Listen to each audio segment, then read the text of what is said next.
مدنی مذاکرہ ہے شریعت کا خزینہ، اخلاق کا تہذیب کا طریقت کا خزینہ۔ مدنی مذاکرہ ہے، مدنی مذاکرہ، مدنی مذاکرہ ہے، مدنی مذاکرہ، مدنی مذاکرہ۔ الحمدللہ رب العالمین والصلاة والسلام علی سید المرسلین، اما بعد فاعوذ باللہ من الشیطان الرجیم، بسم اللہ الرحمن الرحیم۔ الصلاة والسلام علیک یا رسول اللہ وعلی آلک واصحابک یا حبیب اللہ۔ الصلاة والسلام علیک یا نبی اللہ وعلی آلک واصحابک یا نور اللہ۔ صلو علی الحبیب صلی اللہ تعالی علی محمد۔ جب کبھی داخل مسجد ہونے کی سعادت پائیں، اعتکاف کی نیت ضرور فرمائیں۔ نیت دل کے ارادے کو کہتے ہیں، دل ہی میں نیت کر لیجئے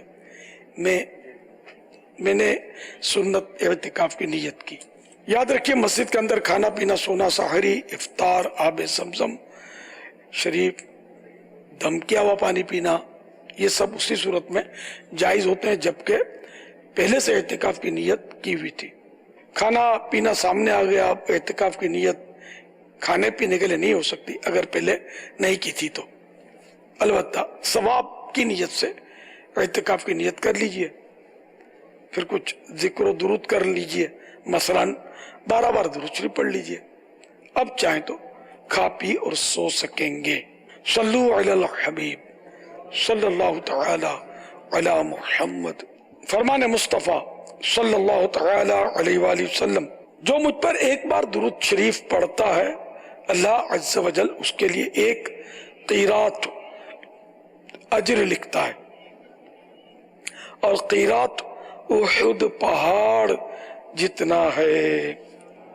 صلو علی الحبیب صلی اللہ تعالی علی محمد۔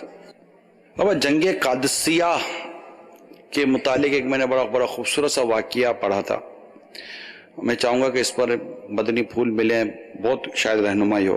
کہ اس میں جو مسلمان تو نماز تو پڑھتے تھے، تو جو مؤذن تھے وہ شہید ہو گئے تھے۔ اب نماز کا وقت ہوا تو اب اذان دینی ہے، تو میں نے جب پڑھا بابا تو اس میں یہ لکھا تھا کہ مسلمان اذان دینے کے معاملے میں ایک دوسرے پر سبقت لے جانے میں ان میں عجیب و غریب معاملہ ہو گیا کہ اب کیا کیا جائے، کچھ فیصلہ نہیں ہو پا رہا تھا کہ اذان دیکھو، یعنی ایک دوسرے کے ساتھ بالکل وہ عجیب معاملہ ہو گیا کہ میں اذان دوں گا، میں اذان دوں گا، میں اذان دوں گا۔ اس میں لکھا ہے کہ سعد بن ابی وقاص رضی اللہ تعالی عنہ نے مطلب بربط مداخلت کی، اور مداخلت کرنے کے بعد قرہ ڈالا گیا، پھر جس کا نام نکلا نا انہوں نے اذان دی۔ یہ تھا اس مسلمانوں میں اذان دینے کا جذبہ کہ اذان میں نے دینی ہے بس۔ سبحان اللہ، مجھے بڑا مزہ آیا یہ واقعہ پڑھ کر۔ اذان کے فضائل ہی اتنے ہیں۔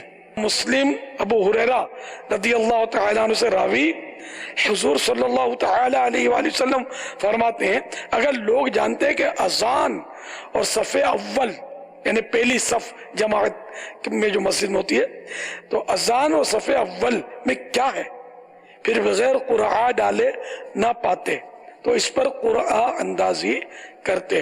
تو اب تو بغیر قرآن اندازی کے بھی، یعنی مؤذن کو تو لوگ مطلب اتنی معاذ اللہ ایک تعداد ہے جو عزت کی نظر سے دیکھتے بھی نہیں ہوں گے۔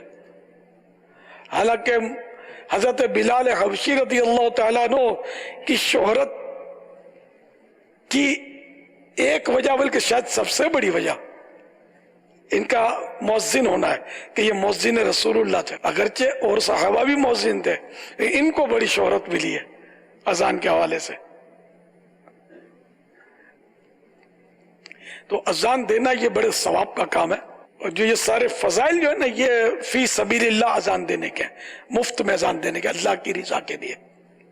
لیکن اب یہ کہ اذان بھی ہو تو اذان ہو، اب اگر یہ ترغیب کی باتیں ہم بولتے نا تو اب ہر ایک کو جوش چڑھے گا کہ میں اذان دوں. تو خالی جوش سے اذان تھوڑی دی جائے گی, ہوش بھی ہو, اذان کیسے دی جائے اس کے مسائل بھی بتاؤں اور پھر اذان کے الفاظ بھی بتاؤں. اب آج کل تو اذان دینے والوں کی اسکیننگ کرے نا, یا خالی کوئی سمجھدار آدمی ان کی اذان کو غور سے سنے تو 10 غلطیاں اس میں پکڑی جائیں گی. اب جیسے کہ اللہ اکبر یہ الفاظ ہیں, ویسے تو بندہ اللہ اکبر درست کہے گا, لیکن جب وہ مائک کے سامنے آتا ہے اور کان پہ ہاتھ رکھتا ہے وہ تھوڑا وہ ترنم کا شوق اس کو بڑھتا ہے کہ میں اب تھوڑی لے بناؤں. اب یہ جو ہے نا سنبھال نہیں سکتا, تو کوئی بولے گا اللہ اکبر, اب یہ تو بالکل یعنی اللہ اکبر تو رائٹ ہی نا, تو کچھ اور گیا. اللہ, وہ اکبر بھی تو نہیں بولتے نا, اکبر, یا بولیں اکبار, تو یہ معنی بالکل بدل جاتے ہیں. اگر نماز میں بھی کسی نے اللہ اکبر کہا تو نماز ٹوٹ جائے گی. کیا اللہ بڑا ہے؟ معنی بالکل بدل گیا. حالانکہ اللہ اکبر کے معنی ہے اللہ سب سے بڑا ہے. تنخواہ داروں کو بھی ایک تعداد ہے جن کو اذان دینا نہیں آتی, وہی کہ وہ کھینچم تانی ایسی کرتے ہیں کہ خدا کی پناہ. اشہد ان لا الہ الا اللہ یہ بھی نہیں بولنا آتا. اشہد ان محمد رسول اللہ یہ بھی نہیں بول پاتے. پتہ نہیں وہ کیا کیا اشہدو کو اسہدو بولتے ہیں, سین پڑھتے ہیں, شین نہیں پڑھتے بعض. اور کھینچم تانی یعنی کہ ایسی کرتے ہیں کہ وہ جو وہ لہنے جلی ہو جاتا ہے, پتہ نہیں کہاں کہاں لے جاتے ہیں. بعض ایسا گلے میں وہ اس کو گھماتے پھراتے کہ کئی حروف بنتے چلے جاتے ہیں. وہ اکبر, اور یہ کیا ہے؟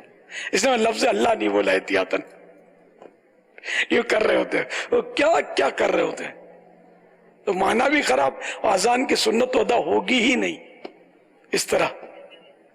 اب آپ ایک علاقہ ہے یہاں پر بڑے بزرگ اور بڑی عمر کے ہمارے ساتھی ہوں اور ایک عرصے سے وہ اذان دے رہے ہیں, اور باوجود اس کے کہ واقعی اذان میں مسئلہ ہے, لیکن اب کیا کیا جائے؟ اس میں تو انتظامیہ کا مسئلہ ہے. آپ جو اسلامی بھائی سن رہے ہیں نا, یہ اگر جا کر سمجھانا شروع کریں گے نا یا اعتراض کریں گے تو جھگڑا ہو سکتا ہے, فساد ہو سکتا ہے. اب انتظامیہ بھی اہل علم نہیں ہوتے عام طور پر. خطیب صاحب بعض اوقات اہل علم ہوتے بھی ہیں لیکن ان کی بھی سنی نہیں جاتی. ان کو میری باتیں سمجھ میں آئیں گی. جو اہل علم طبقہ ہے, علماء ہیں یا علماء کی صحبت میں بیٹھنے والے ہیں یا کم از کم دینی طلباء کرام ہیں, ان سب کو میری سمجھ آتی ہوگی میری باتوں کی, اور جھومتے ہوں گے دل میں کہ یہ بالکل واجبی ٹاپک ہے. مسجد میں اگر امام یا مؤذن کو رکھنا ہے تو ان دونوں کا انتخاب کرنے کے لیے کس اہلیت کا شخص ہونا چاہیے؟ تو جو بھی کمیٹی وغیرہ ہوگی اگر وہ اہلیت رکھتے ہوں گے تو مدینہ نہیں اہلیت رکھتے ہوں گے تو پھر ایسا کوئی شخص لیں گے جو ان سے وہ ترکیب بنا دے. ورنہ وہ مغرب پڑھتے تو ہیں مؤذن سے کمیٹی والے پیچھے, جی امام صاحب نماز پڑھائیں. اب وہ امام صاحب نے نماز جو پڑھائی, کمیٹی والے پھر بعد میں یہ بول دیں گے ارے واہ یار کیا مزہ ہے نماز پڑھنے میں, یار یہ ایمان ہونا چاہیے اپنے کو. تو یہ امام انہوں نے رکھ لیا, باقی کیا دیکھا کیا نہیں دیکھا اللہ بہتر جانتا ہے. ظاہر ہے کہ صحیح العقیدہ سنی مسلمان عاشق رسول ہو اور نماز کے شرائط, نماز کے ارکان پلس طہارت, وضو, غسل, ان سب کے مسائل وہ جانتا ہو, اور قراءت کم از کم اتنی جانتا ہو جس سے نماز درست ہو سکے, معانی فاسد نہ ہو. اب یہ چیک کرے گا عالم, عوام نہیں. آج کل جو امام یا مؤذن چیک کرنے کا طریقہ یہ ہوتا ہے کہ اس کو اذان دلا دی اس کو نماز پڑھا دی، اس کو کہ نماز پڑھا دو، عشاء کی نماز پڑھا دو، ہم کو فرصت ہوتی ہے تو ہم ذرا تسلی سے سنیں گے۔ اب ظاہر ہے کہ جب امتحان لے گے نا کہ نماز پڑھاوے اور اذان دے، تو یہ زندگی میں اتنا زور کبھی نہیں لگایا ہوگا جتنا یہ زور آج اس نے لگانا ہے کہ اس کا انٹرویو ہے۔ تو پوری اس کو بالکل وہ گھی گڑ کی طرح رٹا ہوا جو کچھ ہوگا نا، یہ اس نے پڑھنا ہے، اور بڑے آواز بنا کر پڑھنا ہے، اور بڑے انداز سے اس نے اذان بھی دینی ہے، اور یہ پاس ہو جانا ہے اس نے، پھر بعد میں اس نے جو کرنا ہے سو کرنا ہے۔ تو یہ طریقہ چیکنگ کا نہیں ہے، کمیٹی کا کام نہیں ہے، علماء کام کریں۔ مثال کے طور پہ اب دارالفتہ اہل سنت ہے تو اس کے پاس لے آئے کہ بھئی ہم کو اس کو امام رکھنا ہے، اس کو آپ چیک کر دیں، یا کوئی آپ کے علاقے میں کوئی اچھے سنی عالم ہیں ان سے عرض کر دیں کہ یہ ان کا امتحان لے لیں، انٹرویو لے لیں کہ یہ ان کو مطلب، تو پھر کیا وہ وضو کے بھی کچھ مسائل پورا پرچہ ہونا چاہیے، وضو کے مسائل پوچھیں، غسل کے مسائل پوچھیں، اس سے نماز کے ضروری مسائل پوچھیں۔ اپنا اس کو سجدہ کرنا ہوتا ہے، کپڑے دو ہاتھ سے اٹھا کر اس سجدے میں جا رہا ہوتا ہے، مطلب کوئی ٹھکانہ نہیں ہوتا، وضو کرنا بھی بعض اوقات نہیں آتا ہوتا، آواز اچھی ہوتی ہے تو یہ پاس ہو جاتا ہے۔ الحمدللہ فیضان مدینہ عالمی مدنی مرکز میں باقاعدہ ایک ٹیسٹ مجلس ہے جو امام کا ٹیسٹ لیتی ہے، مؤذن کا بھی لیتی ہے۔ تو بہرحال یہ ٹیسٹ دے، چاہے بھلے 100 سال پرانا امام ہو، 50 سال پرانا مؤذن ہو، اس کو ٹیسٹ سے گزرنا چاہیے، کیونکہ اپنی آخرت کا بھی تو مسئلہ ہے نا۔ چند سکوں کے لیے یا اپنی انا کے لیے اڑی کر جائے کہ بہت پرانا ہے، میں بہت پرانا ہوں، تو اس کو خود چاہیے خوف خدا کہ وہ آئے، بس اگر نہیں غلطیاں ہیں تو اس کو سیکھ لے۔ ہم کہا کہتے ہیں کہ امامت چھوڑ دے یا مؤذنی چھوڑ دے، سیکھ لے، نماز کورس کر لے، اذان دینا سیکھ لے، تو انشاءاللہ جب سیکھ لے گا تو اس کی امامت اور جو بھی ہے شرائط جب پائے جائیں گے اس میں، مدینہ اللہ اور برکت دے۔ تو اس طرح مطلب یہ کہ سب کو اپنی جو انتظامیہ اور کمیٹیاں ہیں مسجد کی، وہ اللہ کرے کہ اپنے مؤذن اور امام کو دنیا میں جہاں بھی ہیں آپ یہ علماء کی بارگاہ میں ان کو پیش کریں، اور ان کی مطلب یہ دیکھیں ترکیب بنائیں کہ یہ درست اذان اور درست نمازیں پڑھائیں، ورنہ یہ کہ آپ اس طرح کریں گے تو اپنی تو نمازیں جائیں گی، دوسروں کی نمازوں کا وبال کیوں لیتے ہیں؟ سرکار اعلی حضرت رحمت اللہ تعالی علیہ اپنے دور میں امام وغیرہ کا ٹیسٹ جو ہے وہ صدر الشریعہ مولانا امجد علی صاحب رحمت اللہ تعالی علیہ سے دلوایا تھا کوئی واقعہ ایسا، تو جس کو وہ پاس کرے صدر الشریعہ، اہل زمین میں سے تو بہت کمی پاس ہوں، پھر ان کا ماشاءاللہ اتنی نظر تھی مسائل پر۔ تنخواہ دل کھول کر دیں آپ، ان کے نام پر لوگ دیتے ہیں، مسجد کو چندہ کو آپ کو تھوڑی دیتے ہیں، انہی کے لیے تو دیتے ہیں، امام کے لیے، مؤذن کے لیے، خادم کے لیے، مسجد کی جو بھی مطلب ضروریات ہیں اس کے لیے لوگ چندہ دیتے ہیں۔ امام اچھا لائیں، یعنی نماز صحیح پڑھاتا ہو، اچھے سے مراد نماز صحیح پڑھاتا ہو، تقوی پرہیزگار، متقی پرہیزگار اور با اخلاق با کردار ہو، تنخواہ اس کو اچھی دیں، مکان بھی اس کو دیں، جو بھی آج کل کے عرف ہے اس کے مطابق اس کو سہولیات دیں تو اچھا امام ملے گا۔ اب آپ کو ملے مطلب چاہیے وہ 3-4 ہزار روپے میں امام اور 2000 کا مؤذن، تو کہاں سے ملے گا؟ پیٹ تو آپ ہے نا، آپ تو کھائیں بریانی، اور وہ بیچارہ کبھی مطلب اس کو دیکھ لیں آپ کہ یہ پلاؤ کھا رہا تھا، بولا مولانا مرغیاں کھا رہے ہیں، حلوے کھا رہے ہیں، تم بھی تو کھا رہے ہو نا یار، تو حلال ہی کھا رہے ہیں نا، حلوہ حرام تو نہیں ہے نا۔ کان النبی صلی اللہ تعالی علیہ وآلہ وسلم یحب الحلواء والعسل، پیارے آقا صلی اللہ تعالی علیہ وآلہ وسلم کو حلوہ اور شہد پسند تھے، تو حلوہ کھا کر کوئی جرم تو نہیں کر رہا نا۔ یہ مثال ہے، بیچارے ابھی امام اور مؤذن کو حلوہ کوئی دے دے تو دے دے، باقی غریب اپنے جیب سے کہاں کھائے گا یار۔ واقعی یہ مولانا اور علماء، امام، مؤذن، یہ طبقہ میرے نزدیک بہت پسماندہ طبقہ ہے مالی اعتبار سے، ویسے یہ لوگ بادشاہ لوگ ہیں، یہ واقعی یہ شہنشاہ ہے۔ وزیر اعظم کو مصلی پر نہیں کھڑا ہونے دیں گے، اسی امام کے پیچھے ہے، تیرے پیچھے ہم نہیں پڑیں گے بھائی، پیچھے کھڑا ہو جا، ہے نا, صدر آئے گا اس کو لیں پیچھے, نماز پڑھنی ہے پیچھے, مصلی امام صاحب پڑھائیں گے. انڈرسٹوڈ ہے, مطلب وہ بھی سمجھتے ہیں کہ ہم پڑھائیں گے تو مسئلے ہو جائیں گے, سیٹ ہماری سیٹ خطرے میں بڑھ جائے گی, کس کو نماز بھی نہیں پڑھنا آتی. میں ایک جنرل بات کرتا ہوں, تو پڑھانا تو دور کی بات ہے. تو یعنی کہ یہ بتائیے کہ جس امام کے پیچھے صدر بھی پڑھے, وزیر اعظم بھی پڑھے, یہ بادشاہ نہیں ہمارا. اب اس کو ہم یار تنخواہ دے اتنی سی, اور ہر دوسری بات پر اس کو ٹوکیں اور ٹک ٹک کریں, تنقید کریں, وہ گھڑی پر نظر ٹکی رہے کہ امام آیا کیوں نہیں. اب وہ امام بیچارہ یار انسان ہے, کبھی چھینک آ گئی, کبھی کچھ ہو گیا, کبھی پیشاب کر کے اٹھا تھا دوبارہ پیشاب لگ جاتا ہے, بازو کا سردیوں میں ایسا ہو جاتا ہے بازو کا.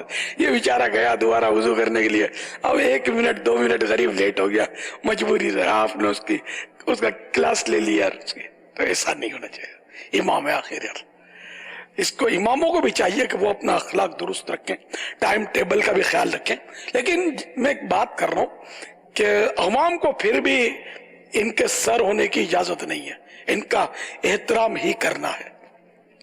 تو انشاءاللہ احترام کریں گے, ہمارا معاشرہ صحیح ہو جائے گا. امام کو ہم 2 ٹکے کا نوکر سمجھیں گے, مؤذن صاحب کو ہم اپنا خادم سمجھیں گے, تو ہم ترقی کبھی بھی نہیں کر سکیں گے. با ادب با نصیب, بے ادب بے نصیب. تو بہرحال مؤذن امام یہ بالکل ٹھوک بجا کر عقیدہ نظریہ سب دیکھنا ہے, کردار بھی چیک کرنا ہے, اور اس کا مطلب جو بھی ہے, جو پڑھتا ہے پڑھاتا ہے, یہ سب شریعت کے مطابق ہو, درست ہو. یہ علماء سے چیک کروا کر ہم کو مطلب رکھنا چاہیے, ورنہ یہ کمیٹیاں بھی اس کی ذمہ دار ہیں اور گناہ گار ہیں. اگر یہ جان بوجھ کر آنکھ آڑے کان کریں گے تو, غلطیاں اور غلط آدمیوں کو رکھیں گے تو یہ بھی گناہ گار ہوں گے. کہ سب کی نمازوں کا یہ اس کے حوالے کرتے ہیں جو نااہل ہے. تو یہ دیہات ہو, شہر ہو, قصبہ ہو, جہاں بھی ہو, امام شریعت کے مطابق ہونا چاہیے. بہار شریعت کے تیسرے حصے میں نمازوں کے کافی مسائل ہیں, مگر دوسرا حصہ بھی ضروری ہے کہ اس میں وضو غسل کے اور پاکی ناپاکی وغیرہ کے مسائل ہیں. پہلا حصہ سب سے زیادہ بنیادی ہے, وہ عقائد پر مشتمل ہے. اللہ کے بارے میں کیا عقیدہ ہو, نبی کے بارے میں کیا عقیدہ ہو, فرشتوں کے بارے میں کیا عقیدہ ہو, وغیرہ وغیرہ. چوتھا بھی ضروری ہے, سجدہ سہو کے, سجدہ تلاوت کے, اور وطر کے, اور پتہ نہیں کتنے مسائل اس میں لکھے ہوئے ہیں. تو یہ بہار شریعت لکھ کر تو صدر شریعت نے ہم پر خدا کی قسم بہت بڑا احسان کیا. ورنہ ہم لوگ یہ اردو بھی ہم کہاں پڑھتے ہیں, کس نے پڑھی ہے بہار شریعت؟ اگر میں بولوں نا 1 لاکھ روپے دوں گا کہ پوری بہار شریعت کس نے پڑھی ہے, میرے 1 لاکھ روپے کہیں نہیں جاتے. بہت مشکل ہے کوئی مرد کا بچہ آئے میدان میں کہ میں نے پڑھی ہے. تو جب ہم اردو میں یہ سینکڑوں کتابوں سے نکلا ہوا مواد نہیں پڑھتے اردو میں, اردو قوم ہوتے ہوئے ہماری قومی زبان پاکستانیوں کی اردو, ہم عربی کتابوں سے مسائل کہاں چھانٹنے جائیں گے؟ پھر یہ کہ راجع مرجوع کا علم کس کو ہے, بڑے بڑے علماء مار کھا جاتے ہیں اس میں. تو انہوں نے مطلب راجح مسائل, انہیں ترجیح شدہ مسائل نکال کر ہم کو دیے. ہم پڑھنے والے بنے کب؟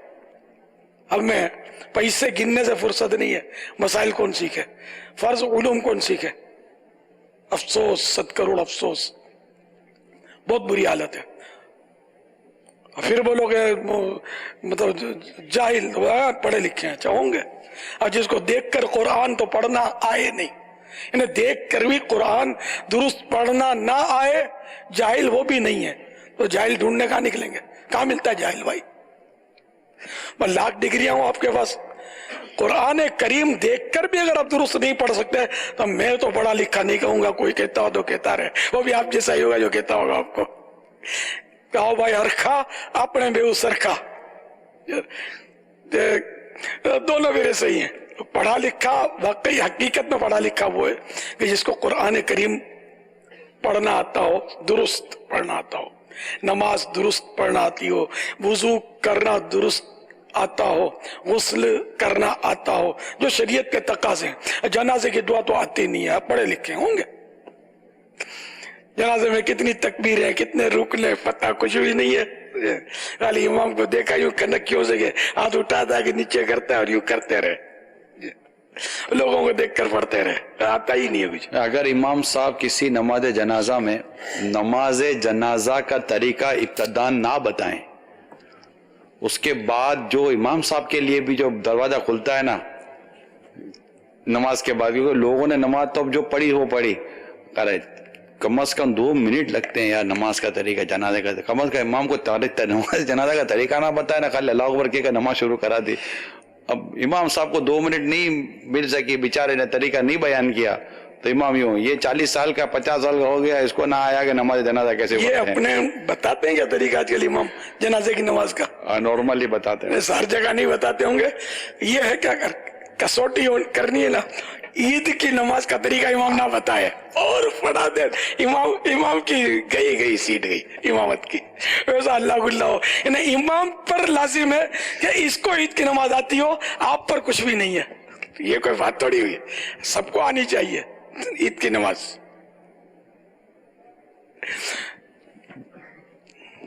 امام بتا دے پھر بھی ایک دوسرے کو دیکھ کر ہی پڑھنا ہوتی. نہیں مگر کم از کم امامت کی سیٹ تو باقی رہے گی. پھر کوئی بولے گا تو اکا دکا بولے گا امام نے طریقہ بہت جلدی بتایا, ہم کو سمجھ نہیں آئی برابر. ہر حال میں فیصلہ تو امام نے بیچارہ. بولتا ہوں مظلوم طبقہ یہ مولاناؤں کا طبقہ مظلوم ہے. کوئی مولانا ہوگا جو ہو سکتا ہے کہ صاحب حیثیت ہو, باقی تقریباً مولانا جو ہے نا یہ متوسط یعنی کہ درمیان ہے, میڈیم مالی اعتبار سے, یا پھر غریب اس میں شاید زیادہ ملیں گے. عام آدمی ہے کہ دنیاوی اعتبار سے بھی نوکری کرے نا تو اس کو مطلب میرا خیال ہے 15,000 روپے تنخواہ اس دور میں ملتی ہوگی ماہانہ, لیکن امام تو کو شاید اتنی بھی ہر جگہ نہیں ملتی ہوگی. اللہ تعالیٰ بس ہم مسلمانوں کو عقل سلیم دے گا. ہم آسائش چاہتے ہیں, اچھا مکان چاہتے ہیں, اچھی غذا چاہتے ہیں, تو اپنے اماموں کے لیے, اپنے مؤذنوں کے لیے, مسجد کے خادموں کے لیے, علماء کے لیے, مدرسین کے لیے, مفتیان کرام کے لیے بھی ہم یہی سوچنے والے بن جائیں. اللہ کرے. صلو علی الحبیب صلی اللہ تعالی علی محمد. ہم چکواد سے بول رہے ہیں, ہم نے سیمنٹ کی ٹینکی بنوائی ہوئی ہے, اس کی اوپر ایک لکڑی کا ڈھکن لگا ہوا ہے, اس کے نیچے ایک دن چھپکلی بیٹھی ہوئی تھی. اب ہمیں وہم ہو گیا کہ اس نے وہاں پر پیشاب بھی کیا ہوگا, اور ہم نماز پڑھتے ہیں, کیا وہ جائز ہے نہیں ہے, وہ زندہ بیٹھی ہوئی تھی.